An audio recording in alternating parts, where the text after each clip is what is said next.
Hello, hello! Bienvenue sur Jésus Talk, votre rendez-vous d'échange hebdomadaire. Sais-tu quelle est la fête la plus importante pour le christianisme? Si tu as répondu Pâques, tu as totalement raison. Mais au-delà des œufs en chocolat et des lapins que la société nous suggère, connais-tu vraiment l'histoire qui se cache derrière cette fête? Est-ce que tu sais d'où elle vient et ce qu'elle représente vraiment pour les croyants? Alors, plongeons ensemble dans les mystères et les richesses de la Bible pour découvrir la véritable signification de Pâques. Bienvenue sur Jesus Talk, le podcast chrétien dans la série La Bible racontée, qui te plonge dans la découverte et la compréhension de la Bible pour mieux la vivre au quotidien. Abonne-toi pour ne manquer aucun épisode. Comme chaque histoire, il y a un début, et avec la Bible, c'est pareil. On ne la commencera pas avec la fameuse phrase « Il était une fois », mais plutôt en plongeant dans les racines de la Pâque juive. Oui, les Juifs en ont une, et elle s'appelle Pessa en hébreu. Elle provient du verbe hébreu passa, qui signifie passer au-dessus ou sauter. Pour les Juifs, c'est l'une des fêtes les plus importantes de leur calendrier. Et pour comprendre la Pâque chrétienne, il est fondamental de comprendre ses origines juives. Cette fête commémore l'exode spectaculaire des Hébreux hors d'Égypte, mené par le légendaire Moïse. C'est l'histoire d'une libération extraordinaire où un peuple tout entier est délivré du joug de l'esclavage. Imagine un peu, des fléaux déchaînés, des sauterelles envahissantes, des eaux du Nil se transformant en sang et la terrible nuit où seuls les foyers marqués par le sang de l'agneau échappèrent à la mort des premiers-nés.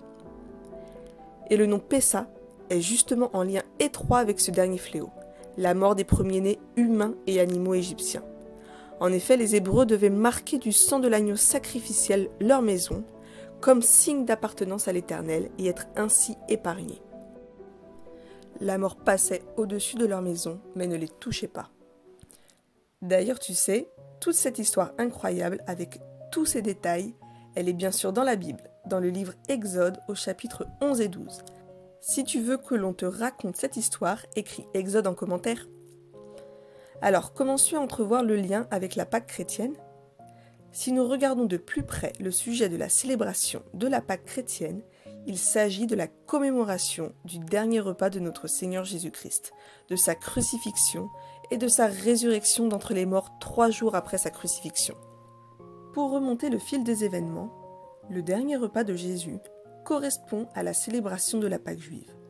Nous retrouvons cette précision dans les évangiles de Matthieu 26, versets 17 à 19, évangile de Marc 14, versets 12 à 16, et l'évangile de Luc 22, versets 7 à 13.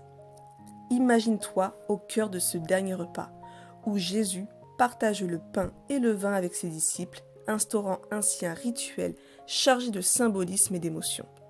D'ailleurs, c'est de là que vient la prise de la Sainte Seine.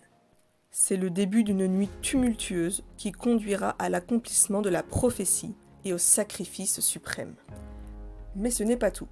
Après ce repas, Jésus se rend dans le jardin de Gethsémanée où il ressent l'angoisse et la tension alors qu'il se prépare à affronter son destin. Puis il y a son arrestation, son jugement injuste et enfin sa crucifixion sur la croix. Mais au-delà de la tragédie, il y a l'espoir, car c'est dans la résurrection, 3 jours après sa mort, que réside le véritable miracle de Pâques. Jésus triomphe sur la mort, ouvrant ainsi la voie à la rédemption pour tous ceux qui croient en lui. C'est une histoire de foi, de courage et d'amour inconditionnel. Cet acte traverse le temps pour toucher nos cœurs encore aujourd'hui. Ce sacrifice suprême offert par notre Seigneur avait un but bien précis: réconcilier l'humanité avec le Père éternel. Jésus a servi d'ultime agneau sacrificiel, comme le décrit d'ailleurs Jean 1, verset 29, qui dit « Le lendemain, il vit Jésus venant à lui, et il dit « Voici l'agneau de Dieu, qui ôte le péché du monde. C'est la purification des péchés de l'humanité par le sacrifice de Jésus-Christ. » Et lorsque nous nous rendons dans Hébreux 9, des versets 11 à 14, une véritable pépite nous attend.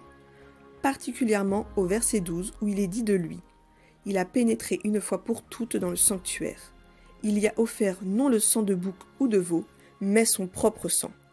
Il nous a ainsi acquis un salut éternel.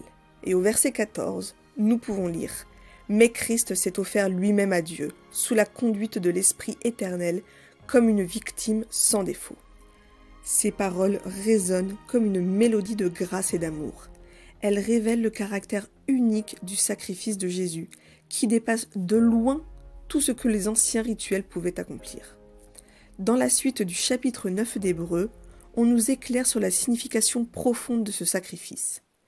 Il scelle une nouvelle alliance entre Dieu et les hommes. L'ancienne alliance, symbolisée par les sacrifices d'animaux pendant la Pâque juive, laisse place à une nouvelle ère de rédemption grâce à Jésus-Christ. Et ce n'est pas tout. L'Ancien Testament, bien avant les événements du Nouveau Testament, avait déjà prophétisé tout cela.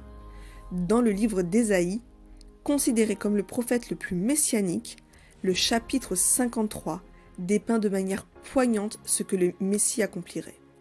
Des versets 4 à 12, l'acte ultime d'amour de Jésus pour nous est décrit avec une puissance émotionnelle inégalée.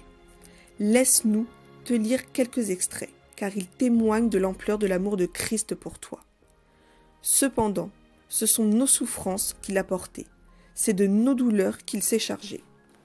Alors que nous pensions que Dieu l'avait puni, frappé et humilié, mais c'est pour nos péchés qu'il a été percé, pour nos fautes qu'il a été brisé. Le châtiment qui nous donne la paix est tombé sur lui, et c'est par ses meurtrissures que nous sommes guéris.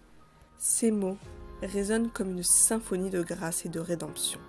Ils nous rappellent l'immensité de l'amour de Dieu pour l'humanité, manifesté à travers le sacrifice rédempteur de Jésus-Christ. Prends le temps de méditer sur ces paroles, car elles révèlent la véritable essence de Pâques, l'amour inconditionnel de Dieu pour chacun de nous. Imagine un instant, Jésus-Christ, l'ultime agneau sacrificiel, offert pour racheter nos péchés et nous libérer de la condamnation éternelle. Comment ?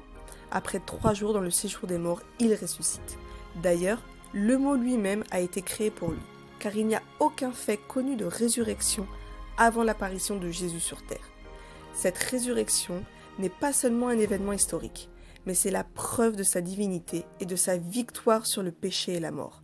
C'est une invitation à une vie de foi, de paix et de victoire en Christ. Vois-tu la similitude avec le sacrifice de l'agneau lors de l'Exode des Hébreux ? Dans l'Exode, Dieu a libéré son peuple de l'esclavage et de la mort en marquant les maisons avec le sang de l'agneau. De la même manière, Jésus, notre ultime agneau sacrificiel, nous a libérés du joug du péché, de l'oppression et de la mort éternelle. C'est une réalité qui dépasse le physique pour atteindre le spirituel.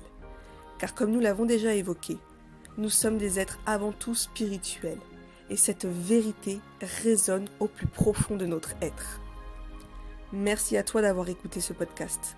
On espère qu'il t'aura aidé à comprendre la signification spirituelle de la Pâque chrétienne et à travers cette célébration, à te rappeler à quel point tu es aimé de Dieu.